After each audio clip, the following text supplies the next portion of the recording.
isang batang ulila na nagtitinda sa kalsada, makikilala ang isang literal na fairy godmother na may-ari ng panaderya. Paano kung ang mabait na babaeng ito may mas malalim palang kaugnayan sa kanyang buhay? Nilupak! Nilupak kayo dyan! Nilupak! Masarap to! Nilupak! Nay! Baka gusto niyo po ng nilupak. Ning, pabili. Yun. Paubos na pala yun. Bilihin ko na lahat. Ay, talaga po? Huwag mo na i-plastic. Ay, sige po. Bibit-bitik ko na lang yan. Sukli po. Sa'yo na lang. Sa'yo na lang. Maraming salamat po. Ay, salamat.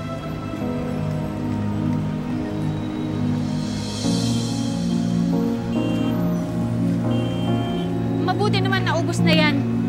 Akin na lahat ng benta mo. Bilis! Bilisan mo nga! Daputin mo yan! Daputin mo! Naku, tatang-tang. Bakit ito lang? Ha? Bakit ito lang? Kulang to ng 50! Tingnan naman si nanay. Tama na yan, tama na yan. Isa ka? Tama na yan. Ba't ka nakikilam dito, ha? Kawawa naman po si Nika.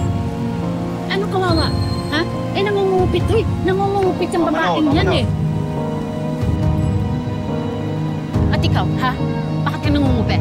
Kailangan ko po kasi ng mga pera po para sa bayarin sa school. Ano ka nga dito ka? Lumapit ka dito pag nagsasalita ka. Lumapit ka! Ha? Ako ang mag-aabot sa'yo ng baon mo bukas. Tigil na po. Mo, ha? Ayan. 20. Yan ang baon mo bukas. Problema mo na kung paano mo pagkasyahin yan. Pasalamat ka pa nga eh. Pinag-aaral kita. Pasalamat ka talaga na may respeto ako kay ate at sa mga lahat ng bilin niya. Tama na po. Ang mabuti pa ha, i-deliver mo na yan. Umayos ka ha. Tara na!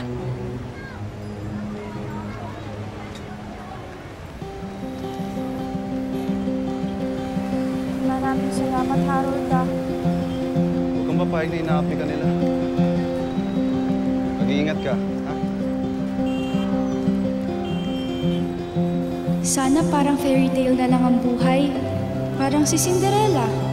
Inaapi sa umpisa, pero gumanda ang buhay noong nakilala niya ang fairy godmother niya.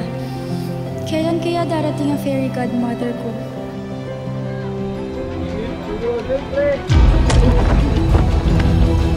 Sorry po, miss. Tara na, pre.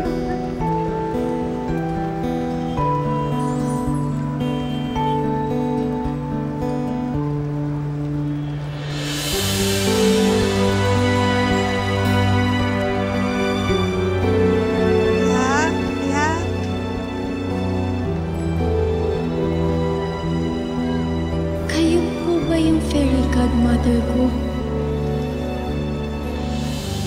Okay ka lang ba? Gusto mong daling ka namin sa ospital? Okay lang po ako. Okay lang po ako. Sigurado ka. Iingat ka.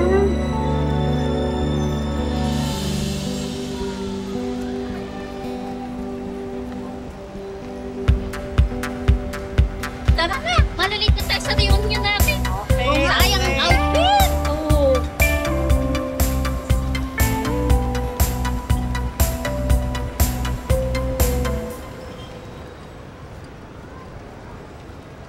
Hihinto,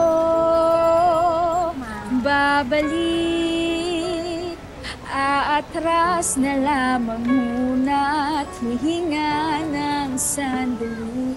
Liliko, bawi, sa atin. Kaya yung kumakanta na yun? Ang ganda naman ng boses. Ganda, no? Didiretso lang patungo sa iyo. Di paano makulong ng ganto, kahit mawasak man ang puso'y tibig. Uy, papili ako. Ang galing mo naman kumanta. Sige po! Dalawa lang. Magkano isa?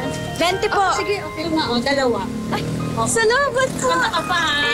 Sukli po. Hindi, okay na. Kanta ka pa uli, ah. Salamat po. Sige po. Kahit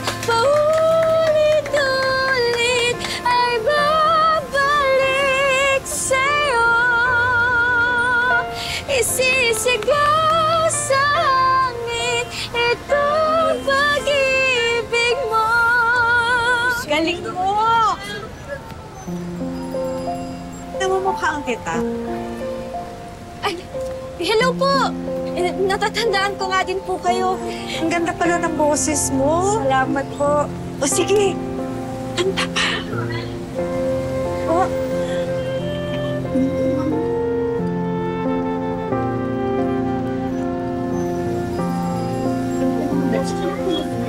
Oh. May mic ako at saka speaker. Gamitin mo to para lalo kang mapansin at saka para mapabilis yung ubos ng tinda mo. Okay lang po. Huwag na po nakakahiya po. Okay na. Sige na, kantahan mo kaming lahat. Pabili na rin ang tinda mo. Sige po. Salamat po. Bluetooth mode. Didiretso lang patungo sa iyo. Bili kayo ng tinda niya, masarap. Tsaka bumili kayo sa bakery namin. Nang nagsasabi na hinto, sumisigaw pa nga na bulag raw ko. Parang mahabang mo sa Papansin ka? Talagang papansin? Alam mo na, turuan mo yan ng leksyon! Ang pangit nakakainta! Ang magandang tinig ni Nika, tila nakakatawag pansin din ng pagmamalupit. Kairita naman yung boses mo eh, ha? Kung ano-anong inaatupog mo, imbis na magtrabaho ka! Umuwi ka na dito! Umuwi ka na! Silang na! Bakit? Bida-bida! Umuwi ka na lang! Umuwi ka na! Tama na! Pag hindi ka tumigil, magtatawag ako ng mga tao sa barangay dahil nanggugulo ka sa tapat ng bakery ko. Tara na! Pumasok ka na lang muna sa bakery. Ano ba ang pangalan mo? Nika po. Ako si Susan. Araw-araw, nagtitinda ng nilupak si Nika, isang batang ulila na madalas saktan at pagsalitaan ni Violi, ang babaeng umampun sa kanya. Pero magbabago ang kapalaran ni Nika nang makilala niya si Susan. Thank you. Salamat po. Ay, si Nika pala to. Alam mo, ang galing mong kumanta. Narinig kitang kumanta doon kanina eh. Sumali ka dito. Ako ang isa sa mga organizers niyan. Antayin kita ha, sumali ka dyan.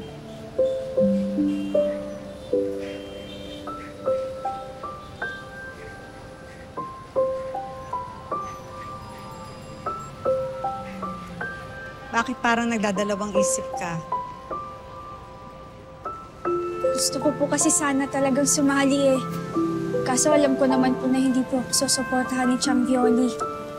Pero gagawa na lang po ako ng paraan para makapag-ipon po para sa susuotin ko dito sa contest na to. Matanong ko lang, kaano-ano mo ba yung babaeng nun? Chang po yung tawag ko sa kanya pero hindi ko naman po talaga siya kaano-ano.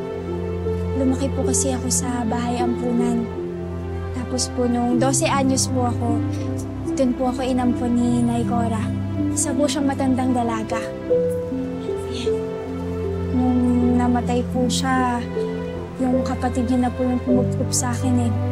Yun po si Chang Violi. Alam niyo po, lagi nga po sinasabi sa akin ni Chang na kaya lang naman daw po niya talaga ako kinukup kasi may kasunduan po sila ni Nay Cora bago po siya namatay. Kaya pala walang kaamor-amor sa'yo. Hindi mo ba talaga alam kung nasaan o kung sino ang mga magulang mo? Sa bahay ampunan na po kasi talaga nagsimula lahat ng alaala ko. Ay, pero alam niyo po, meron po ako napapanaginipan pa ulit-ulit. Kayo po, may anak po ba kayo? Oo, isa. Sa pagkadalaga.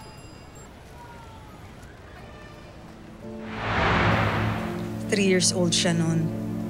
iniwan ko siya saglit sa sala. Pagbaba ko, wala na siya. May nanloob sa bahay. Pinangay siya. Pero umaasa pa rin ako na buhay siya at nasa mabuting kalagayan. Umaasa ako na mahanap ko pa siya. Sana po magkita po kayo ulit. Pero alam niyo po yung mas mahalaga. Nasa puso po ninyo yung pag-asa.